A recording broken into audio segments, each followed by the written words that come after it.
c'est important, il m'a semblé important d'aller sur la réflexion de la puissance du sang, de l'alliance de sang de Yeshua et de la guerre spirituelle dans laquelle nous nous trouvons. Et on l'a vu tout à l'heure, la table de la communion, c'est vraiment un endroit où Dieu nous dit, je place une table. Et pendant des années, j'ai cherché à comprendre, mais Seigneur, qu'est-ce que ça veut dire, cette table, c'est quoi? Et il y a, pas si longtemps que ça, peut-être 3-4 ans, j'ai compris que c'était la table de la communion. J'ai compris que c'était la table du Seigneur. Ensuite, ça s'est précisé avec le Seder, et puis ça s'est précisé avec, grâce au Saint-Esprit. Et avec ce que nous vivions dans l'abri, le jeu qui est devenu le nous ensemble, où nous comprenions petit à petit que c'était plus des jeux, c'était des nous, et que la pensée de Dieu elle est jeu pour mon salut personnel, mais elle est nous pour la famille, et que tous les plans de Dieu sont toujours des plans de famille. Il choisit une famille, il envoie une famille, il choisit un père, et puis ensuite les générations se suivent derrière. Et ça m'a amené à voir que la puissance du sang, elle se trouve là, à la table de la communion, à la table où le psaume 133 nous dit « Ah, qu'il est doux pour des frères d'être ensemble ». Parce que c'est à partir de là que la bénédiction descend. Souvenez-vous, ces paroles de Rick Joyner il y a des années, mais c'est des paroles qui sont tatouées dans mon cœur. Il faut garder la chose principale, la chose principale. Et c'était quoi la chose principale ? Vis dans une communauté. Trouve ton cœur dans une communauté. Et des frères et des sœurs de communauté de foi, que tu puisses vivre avec eux et grandir avec eux. Et vous voyez, on n'est pas en train de revenir au temps des monastères où on vit tous ensemble, parce que ce n'est pas tout à fait comme ça aujourd'hui, en tous les cas, pas pendant cette saison, mais le rapprochement, les liens, la force spirituelle d'être ensemble, l'union par le Saint-Esprit, ça c'est la force du royaume de Dieu.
Pour vos âmes, car c'est par l'âme que le sang fait l'expiation.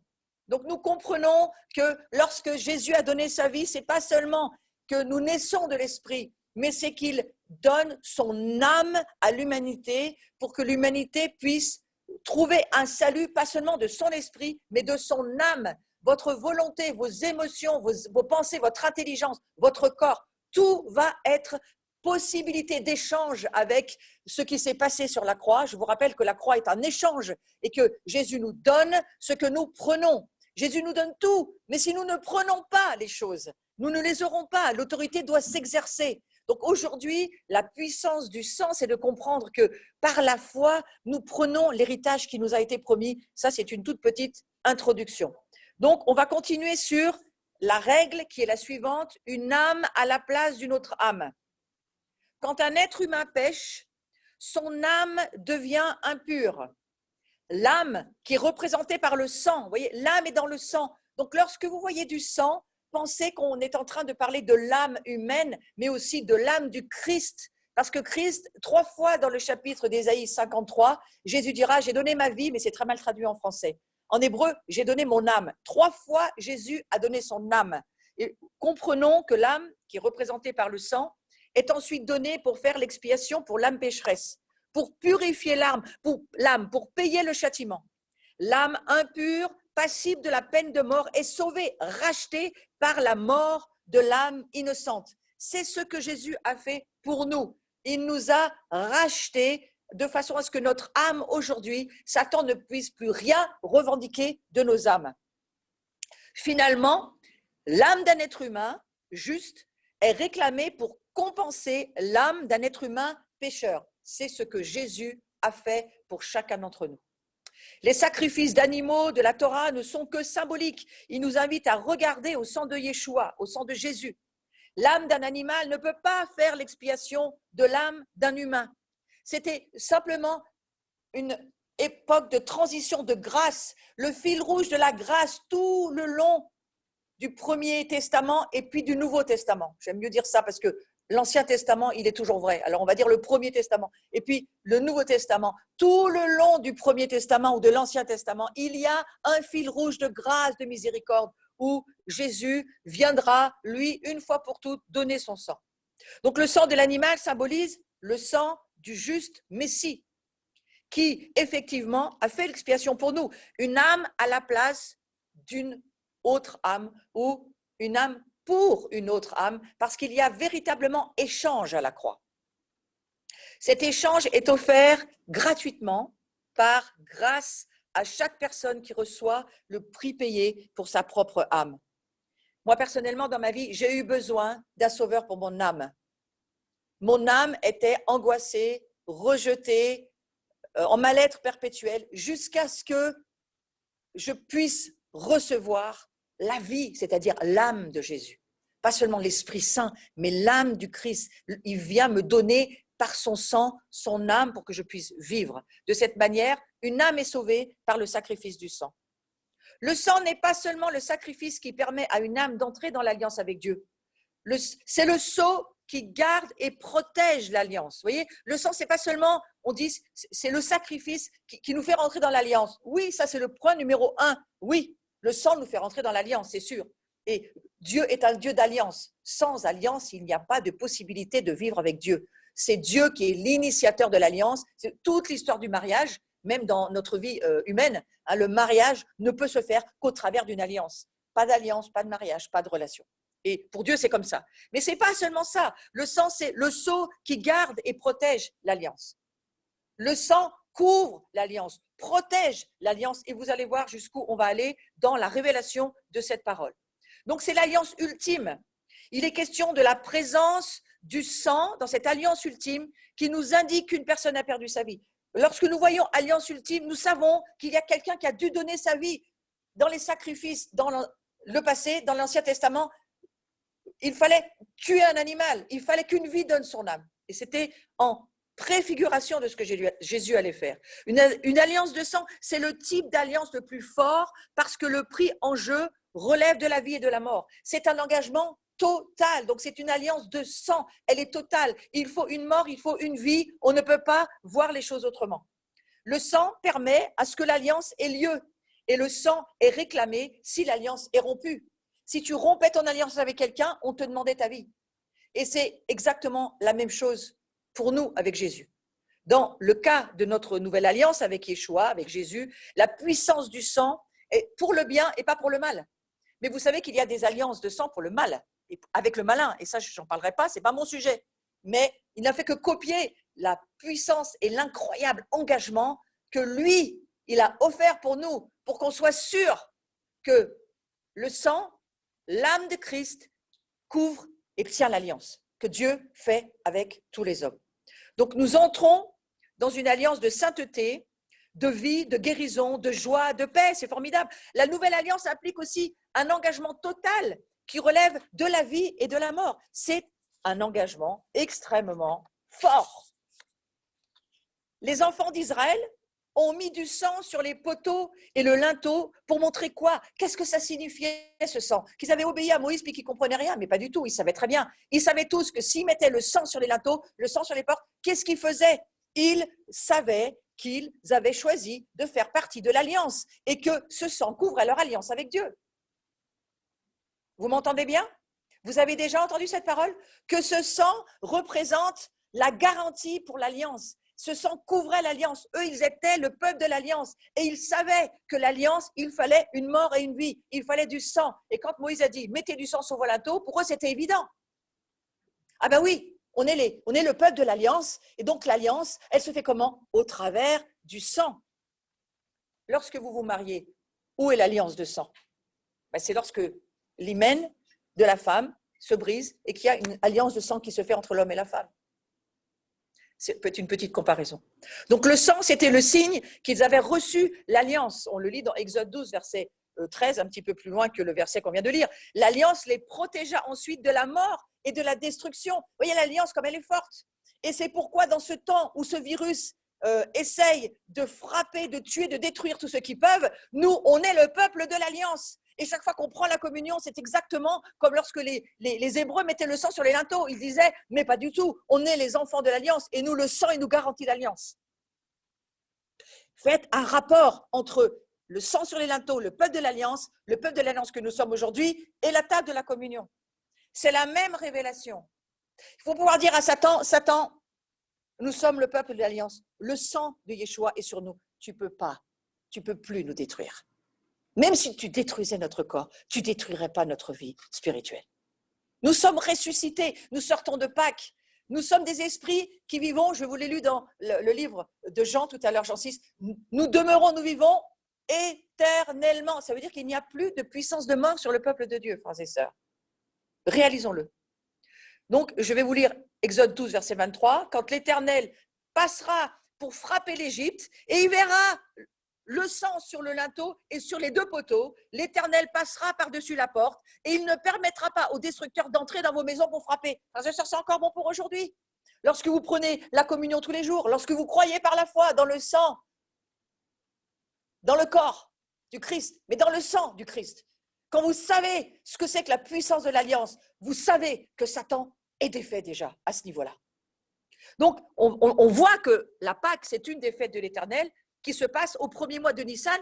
En général, c'est en avril, mais c'est le premier mois de l'année. C'est-à-dire, toute notre vie ne peut que commencer sur ce fondement-là. Est-ce que tu saisis la puissance du sang de Jésus-Christ, de Yeshua, pour toi aujourd'hui, alors que la mort déboule et que les ténèbres obscurcissent toute la terre? Nous avons, exactement comme du temps des Hébreux, quand ils étaient en Égypte, et que Satan envoyait au travers de Pharaon cet énorme empire de la mort qui allait prendre tous les premiers-nés, tout ce qu'il pouvait tuer, il essaye de tuer. Nous avons le sang sur les linteaux de notre cœur, de nos maisons, et nous savons que Dieu est le Dieu de l'alliance. Souvenez-vous, l'alliance. Vous êtes mariés, vous avez un anneau. Il faut dire au diable, moi je suis en alliance avec Dieu. Et avec toutes les nations, nous sommes en alliance les uns avec les autres. Et plus notre alliance entre nations est forte, plus Satan verra l'autorité de l'amour du Christ. Ensemble, il y a une bénédiction qui va sortir de ce ensemble. Et voyez, de ce mal, Dieu va en faire un bien. Et alors que nous sommes tous, absolument tous, en alliance les uns avec les autres, qu'est-ce qui se passe? Satan le voit et il tremble. Parce que nous comprenons la force de l'alliance, la force du sang, la force de la famille, la force du Jean 17. Vous savez, c'était pas, moi Jésus l'a pas dit, oh ben soyez parce que ça nous fait plaisir. Enfin, c'était pas un petit Jean 17 comme ça, oui ben voilà, c'est parce qu'on aime bien qu'on soit ensemble, c'est sympa d'être ensemble, on fait des petits barbecues. Non, c'est pas tout à fait ça, frères et sœurs. C'est parce que à la fin des temps, Dieu lève la révélation de l'importance de les rades qui fait cette force de l'alliance. Une alliance, il faut toujours deux personnes. Comprenez? Donc ce sang, il est là pour nous dire, nous sommes le peuple de l'alliance et bien entendu que ces alliances, regardez toutes les alliances, elles ont été faites avec le peuple juif.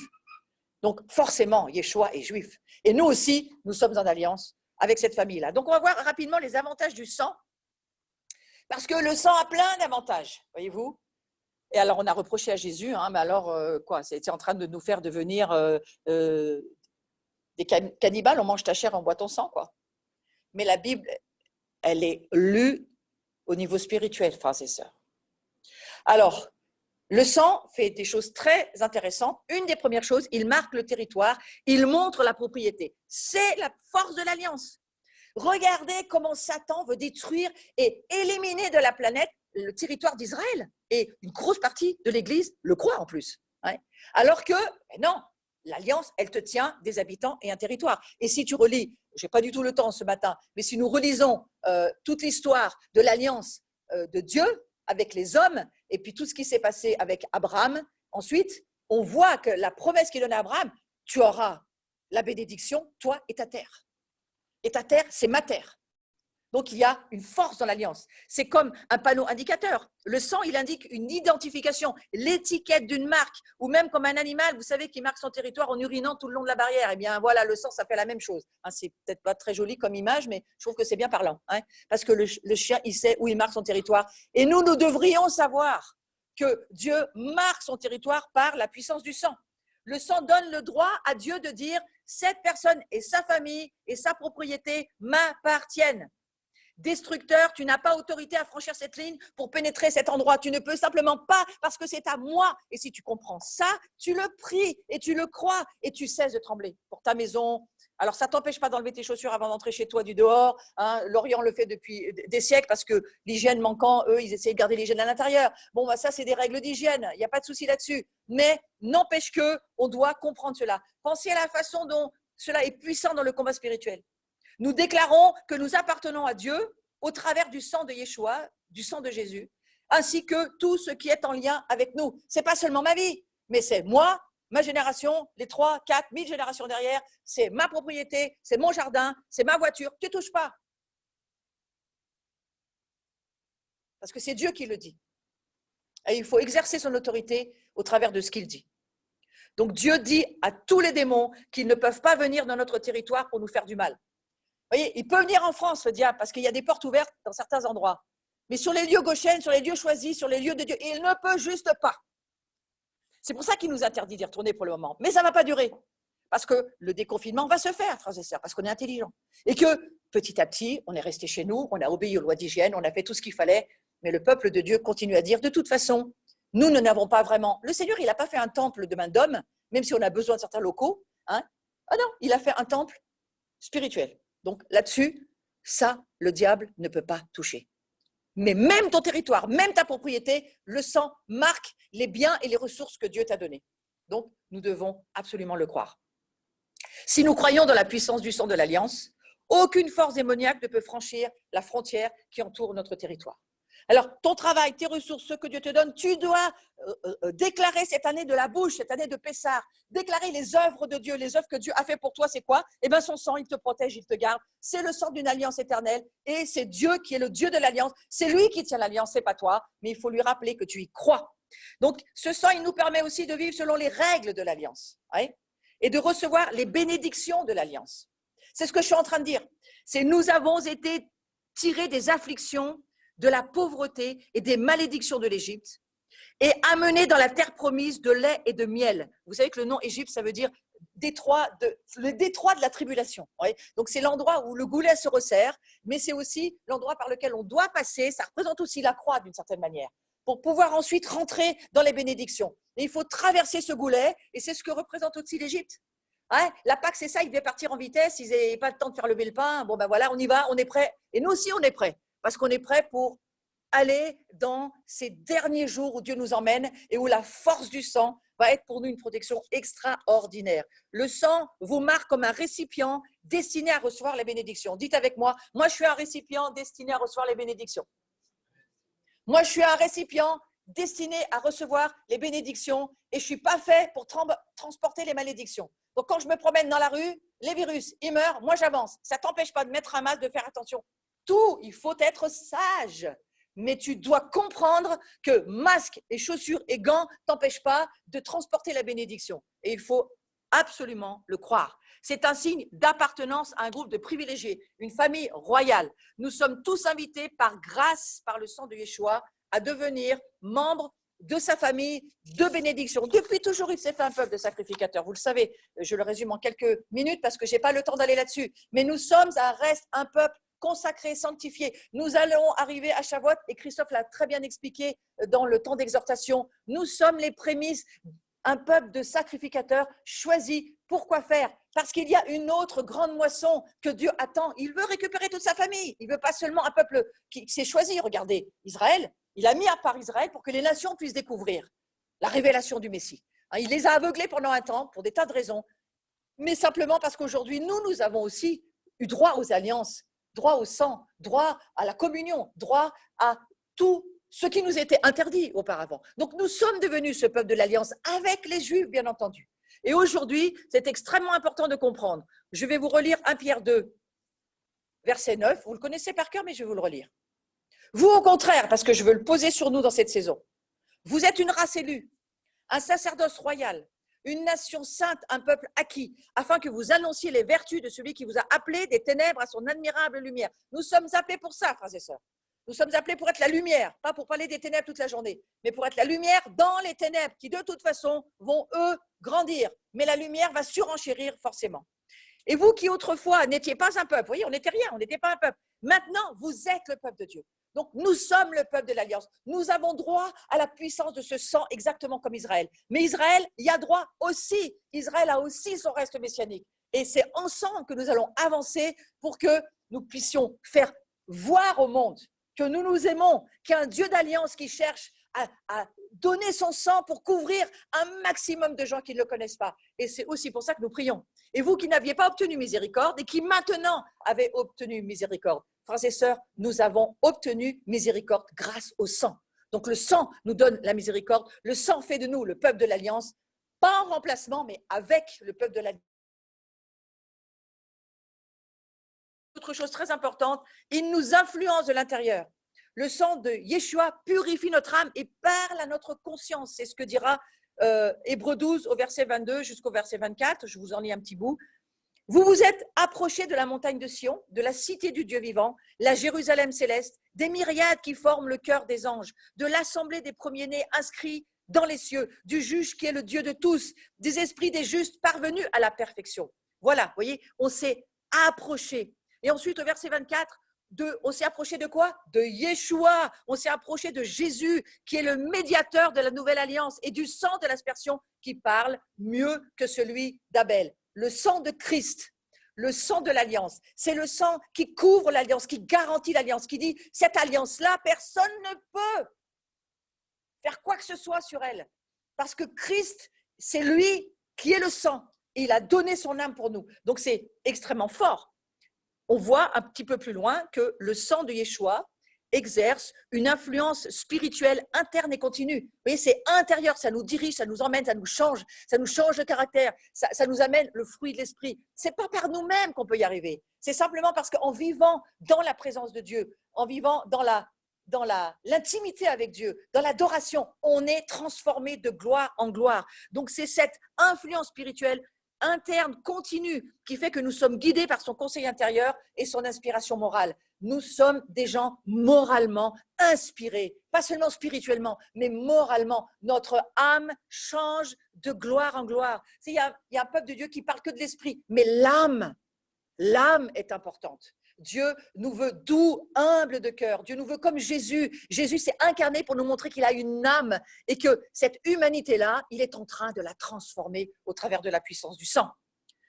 Hébreux 9, 14 dit ceci, combien plus le sang du Messie, qui s'est sacrifié sans tache à Dieu par l'Esprit éternel, purifiera-t-il votre conscience des œuvres de la mort, des œuvres mortes, c'est la même chose, afin que nous servions le Dieu vivant. Il y a une purification de notre conscience. Il n'y a aucune médecine qui peut faire ça, que le sang de Jésus. Et si nous péchons, le Saint-Esprit témoigne avec notre esprit qu'il faut changer. 7 fois aux 7 églises, change. Pourquoi? Parce que la puissance du sang doit continuer à faire le travail en nous. Nous devons ressembler à Jésus-Christ. Si nous croyons au sang, si nous nous repentons et si nous croyons, le Saint-Esprit nous garantit que nous ne sommes plus sous la condamnation. Si nous repentons. Si nous croyons, il y a beaucoup de si, et le sang garantit le fait que nous nous repentissons.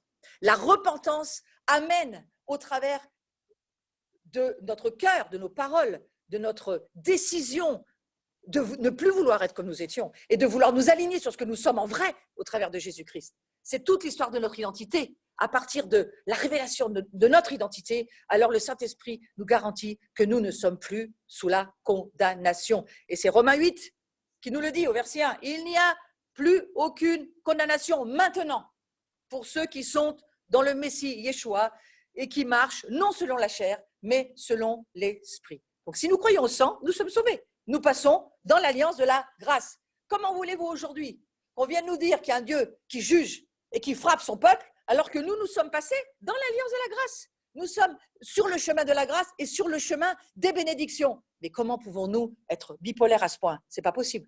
Dieu est un Dieu de grâce et de bénédiction et il va juger ceux qui auront fait des choix iniques. Mais son peuple, le peuple qui, pour le moment, ne voit pas, est ignorant, il va en prendre soin. Nous avons un Dieu, un Père d'amour miséricordieux qui libère sa grâce et encore aujourd'hui, il veut libérer sa grâce et c'est certainement pas lui qui envoie ce virus. Mais le diable, lui, il fait aussi son travail, il ne faut pas tout mélanger.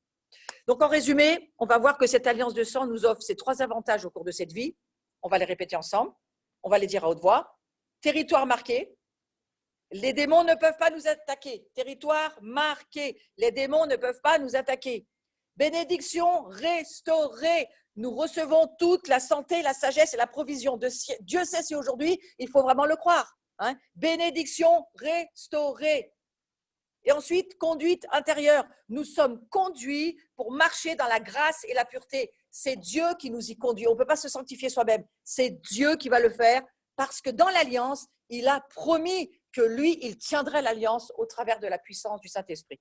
Donc, grâce à ces 3 avantages, le sang de Yeshua nous donne la victoire sur l'ennemi dans le combat spirituel. Et je vais terminer avec ça. Dans le combat spirituel, on a la victoire. Pourquoi? Parce que, souvenez-vous d'Apocalypse 12, versets 10 et 11. Et on l'a là sur la vignette, on va la lire ensemble. Car l'accusateur de nos frères, qui porte plainte jour et nuit devant notre Dieu, a été précipité.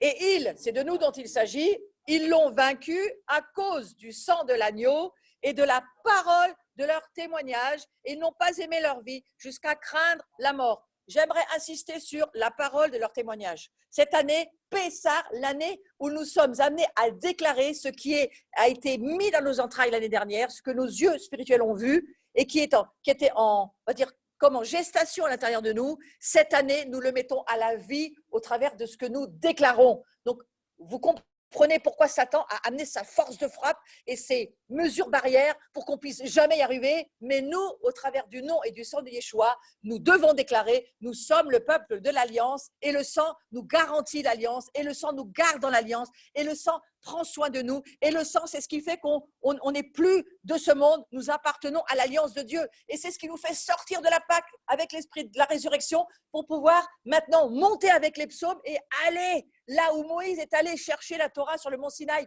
où il est allé chercher la parole et dit, voilà, Dieu me parle, il me donne une parole qu'il a redonnée au peuple hébreu, hein, et ensuite Jésus, lui, qui va monter aussi pour quoi faire, mais pour payer, pouvoir vivre toute cette parole que nous n'arrivions pas à vivre. Pourquoi? Parce qu'il fallait avoir le Saint-Esprit. Et quand Jésus monte au ciel, qu'est-ce qu'il nous envoie? L'Esprit Saint, pour quoi faire? Pour pouvoir vivre dans la plénitude du royaume de Dieu par la puissance du Saint-Esprit. Aucun être humain ne peut vivre la vie du royaume sans le Saint-Esprit. La puissance que Dieu dit qu'il nous envoie à Pentecôte, c'est pour vivre ce que la parole de Dieu nous dit. Il fallait Moïse, mais il fallait aussi Jésus. Hein, parce que la parole, elle nous est donnée, mais on n'a pas les moyens de la vivre. Pour ça, il faut l'Esprit Saint.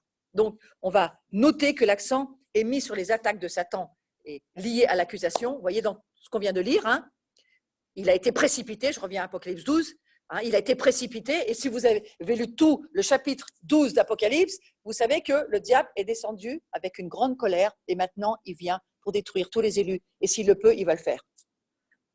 Et il me semble qu'il connaît la parole aussi bien que nous. Donc nous sommes prévenus, nous savons qu'il y a une guerre spirituelle, et nous savons que de rester chez nous, oui, pour un temps, pour le confinement, parce que c'est une sagesse de vie pour le moment, mais le peuple de Dieu, lui, même dans ses maisons, il est en veille, il adore, il prie, il continue à intercéder, il continue à être cette sacrificature pour que le minimum du minimum soit détruit et volé et que le maximum puisse trouver une voie de salut et trouver la vie éternelle. Donc, le sang nous garantit que nous sommes pardonnés et constitue un bouclier contre les attaques démoniaques. C'est ce sang-là qu'il faut aujourd'hui lever face à l'ennemi. C'est pour ça qu'on invite chacun à prendre la communion chaque jour, à se souvenir, à faire mémoire, mais à aller dans l'exercice de l'autorité pour dire ce sang, c'est ce qui me garantit, me rappelle que je suis dans l'alliance. C'est la coupe du sang de l'alliance. Et lorsque nous levons ce sang, nous disons, je bois le sang de l'alliance. C'est l'alliance avec Dieu. Je suis le peuple de l'alliance. Et ce sang, il me couvre, il me protège, il me rachète, il me sanctifie, il me purifie, il me donne la vie éternelle. Il me permet d'aller et de recevoir la plénitude de l'Esprit Saint. Il me donne la victoire face à mes ennemis. Il me permet de ne plus avoir peur. Il me met dans le shalom. Il y a un repos dans lequel je peux rentrer parce qu'il est écrit dans le livre des Hébreux, il y a un repos pour le peuple de Dieu. Mais c'est pour ceux qui croient. Les incrédules n'y rentrent pas. Donc la voix spirituelle du sang disant que nous ne sommes pas condamnés est plus forte que la voix démoniaque de la condamnation. Non seulement nous ne sommes pas condamnés, mais nous sommes sauvés, nous sommes guéris, nous sommes délivrés, nous sommes protégés, nous sommes tenus dans l'alliance par le sang de Jésus. Donc, en utilisant le pouvoir spirituel du sang, nous pouvons avoir la victoire sur Satan. Et cependant, il faut qu'il soit mis en pratique, soutenu par notre propre engagement de vie et de mort. C'est pour cela que, même lorsque nous venons ici et que nous continuons d'aller, et je pense à tous ceux qui donnent leur vie, tous ceux qui donnent leur vie pour que le monde puisse continuer, franchement, je prie pour eux parce que je me dis que leur engagement de vie, qu'il y ait une grâce sur leur vie, il y a leur engagement de vie. Dieu regarde à l'engagement de ta vie par rapport à son alliance, par rapport à ce que son sang a payé pour qu'aujourd'hui, pas seulement toi tu reçoives la bénédiction, mais qu'il y ait en toi un désir de voir une moisson arriver. Le Père veut toute sa famille. Et nous, la sacrificature, on doit prier pour cela.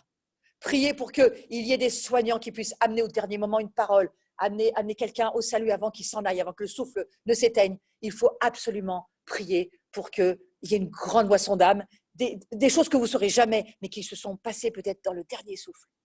Et parce que nous prions, des anges viennent, des soignants chrétiens peuvent parler, des révélations peuvent venir, des occasions peuvent être données, des opportunités. Voilà. Donc, je vais terminer là-dessus. Lorsque nous comprenons ces avantages du sang de l'Alliance, nous pouvons croire et activer son pouvoir dans notre vie. Donc, croyons, frères et sœurs, croyons dans le pouvoir. Et c'est la dernière vignette pour ce matin. Il y a du pouvoir dans le sang de Yeshua. Et à travers lui, nous pouvons vaincre toutes les attaques du malin. Donc, nous prions ce matin, Seigneur Jésus, que, alors qu'il y a du pouvoir dans ton sang, le peuple de Dieu, ton peuple, tes sacrificateurs puissent prendre ce sang et pas seulement le mettre sur leur linteau à eux, mais commencer à l'élever pour que le plus grand nombre puisse trouver le salut, pas seulement les nations, mais aussi Israël, et que le peuple d'Israël puisse trouver, voir son Messie au travers de ce sang. Au nom de Jésus, je te prie pour chacun d'entre nous ce dimanche, et tous ensemble, nous allons dire Amen.